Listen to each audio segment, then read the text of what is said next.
নির্বাচনের অব্যবহিত পরে তার উচিত ছিল স্থানীয় সরকারের নির্বাচন তো আমরা আগেই দাবি করেছিলাম যে before parliament local government election দেন, কিন্তু বিএনপির কারণে সেটা হলো না। অন্তর্বর্তীকালীন সরকারের সাথে একটা গোপন আন্ডারস্ট্যান্ডিং লন্ডন কনস্পিরেসির মধ্য দিয়ে গণভোটও আগে করতে দিল না, একই দিনে গণভোট, জাতীয় ভোট, স্থানীয় সরকারও আগে হলো না, যে কারণে আজকে গণভোটের রায় না মানার একটা সর্বনাশা পথে তারা কৌশলে হাঁটছে।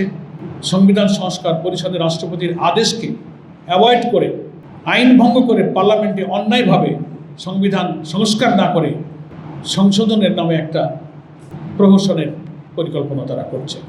তো ফলে এই সব জায়গাতে তাদের দলীয় নেতাকর্মীদের নিয়োগ দিয়েছেন উন্নয়ন কর্তৃপক্ষগুলোতে, সিটি কর্পোরেশনগুলোতে, ওয়াসা। মানুষ বিস্মিত হচ্ছে। আমি দলীয়করণের বিরুদ্ধে, স্বচ্ছ এইসব প্রতিষ্ঠানে নিয়োগ প্রক্রিয়ার ব্যাপারে তাদের 31 দফায় তারা যে অঙ্গীকারটা করেছে, আমি সেটা একটু শুধু পড়ে শুনবো আপনাদেরকে, তারপরে সুনির্দিষ্ট কিছু দলিল আপনাদেরকে দেব। তাদের ঘোষিত 31 দফার 9ম দফা আপনাদের একটু দৃষ্টি আকর্ষণ করছি। 9ম দফাতে তারা বলছেন, স্বচ্ছতা নিশ্চিতকরণে সকল রাষ্ট্রীয়, সাংবিধানিক ও সংবিধিবদ্ধ প্রতিষ্ঠানের পুনর্গঠন। প্রশ্ন, সংকীর্ণ রাজনৈতিক দলীয়করণের ঊর্ধ্বে উঠিয়া, সেন্টেন্সটা খেয়াল করবেন, বিএনপির 31 দফার 9ম দফায়, সংকীর্ণ রাজনৈতিক দলীয়করণের ঊর্ধ্বে উঠিয়া সকল রাষ্ট্রীয়, সাংবিধানিক ও সংবিধিবদ্ধ প্রতিষ্ঠানের স্বচ্ছতা, জবাবদিহিতা ও বিশ্বাসযোগ্যতা পুনঃপ্রতিষ্ঠা করিবার লক্ষ্যে এই সকল প্রতিষ্ঠানে আইনি সংস্কারের মাধ্যমে পুনর্গঠন করা হইবে। এটা তাদের অঙ্গীকার। সংকীর্ণ দলীয়করণের ঊর্ধ্বে উঠবেন তারা, কিন্তু সংকীর্ণতাবাদ 100% দলীয়করণের মধ্যে থেকে ওনারা এখন নিয়োগ প্রক্রিয়া শুরু করেছেন। জাতীয় নির্বাচনের পর ঠিক আছে, সিটি কর্পোরেশনগুলো শূন্য, জেলা পরিষদ, বিভিন্ন জায়গায় আপনার স্থানীয় নির্বাচন দিতে পারতেন। বাংলাদেশের সংবিধানে পরিষ্কার বলা আছে, স্থানীয় সরকারের সকল স্তরে নির্বাচিত জনপ্রতিনিধিদের দ্বারাই স্থানীয় সরকার শাসিত হবে। এটা আমাদের কনস্টিটিউশনে বলা আছে। কোন ইলেকশন দিয়ে দিতে পারতেন, কিন্তু নির্বাচন না দিয়ে আপনি প্রশাসক দিলেন। প্রশাসক তো ছিলই, এই যে সব সিটি কর্পোরেশনে প্রশাসক একজন ছিল, সেটাকে সরাই দিয়ে আপনি আবার দলীয় লোকজন দিলেন। আর সারা দেশে আপনি এত রাজনৈতিক দল নিবন্ধিত, পার্লামেন্টে এত দল, একটা দল খুঁজে পেলেন না, সব বিএনপি পাইলেন। ঠিক আছে না, ইলেকশন দেবো, তার আগে আমরা সবাই মিলে দিচ্ছি যখন তখন। সবার আগে বাংলাদেশ তো সবাইকে মিলেমিশে করি না, সবার আগে বিএনপি, তার আগে এমপি।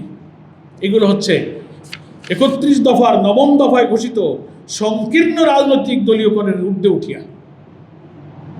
এটা আপনাদেরকে একটু রেফার করলাম। এখন আপনারা সোশ্যাল মিডিয়াতে হয়তো নজর রেখেছেন, গতকালকে 3 জন ছাত্র দলের নেতাকে তারা নিয়োগ দিয়েছে। 1 নম্বর আব্দুল্লাহ আল নোমান, ছাত্রদল ঢাকা মহানগর উত্তরের সহসভাপতি, তাকে বাংলাদেশ বিনিয়োগ উন্নয়ন কর্তৃপক্ষের ডেপুটি ডাইরেক্টর করেছেন 6th গ্রেডে, বিনিয়োগ উন্নয়ন কর্তৃপক্ষ বাংলাদেশের। 2 নম্বর ঢাকা মহানগরী ছাত্রদলের দক্ষিণের সহসভাপতি মেহেদি হাসান আবির, তাকে নিয়োগ দেওয়া হয়েছে মহেশখালী উন্নয়ন কর্তৃপক্ষ। এটা একটা ডেভেলপমেন্ট অথরিটি, গুরুত্বপূর্ণ হাব বাংলাদেশের উন্নয়নের জন্য। সেখানে তাকে ডেপুটি ডাইরেক্টর করা হয়েছে 6th গ্রেড। 3 নম্বর রাকিবুল হাসান রাকিব, সে ঢাকা কলেজের ছাত্র দলের জয়েন্ট সেক্রেটারি, এনজিও বিষয়ক ব্যুরোর ডেপুটি ডাইরেক্টর 6th গ্রেড। এই 3টা নিয়োগ তারা গতকালকে করেছে। আর কালকের মধ্যে আরও কিছু নিয়োগের খবর আপনাদের কাছে আমি দিচ্ছি। সবচেয়ে মানুষকে বিস্মিত করেছে, নির্বাচন কমিশন সচিবালয়ের অতিরিক্ত সচিব পদে 1 বছরের চুক্তিতে জনাব শামসুল আলম নামে একজনকে নিয়োগ দেওয়া হয়েছে। আমরা এর আগে স্টেটমেন্ট করে তাতে আমরা গভীর উদ্বেগ প্রকাশ করে আমরা 26 তারিখে তার নিন্দা করেছি। এবং চিহ্নিত দলীয় ব্যক্তিত্ব তিনি। নির্বাচন কমিশন একটি অতি সংবেদনশীল এবং সাংবিধানিক প্রতিষ্ঠান। সবাই আপনারা জানেন, যার মূল ভিত্তি হলো শতভাগ নিরপেক্ষতা এবং জনগণের আস্থা। ইলেকশন কমিশন যদি নিরপেক্ষ না হয়,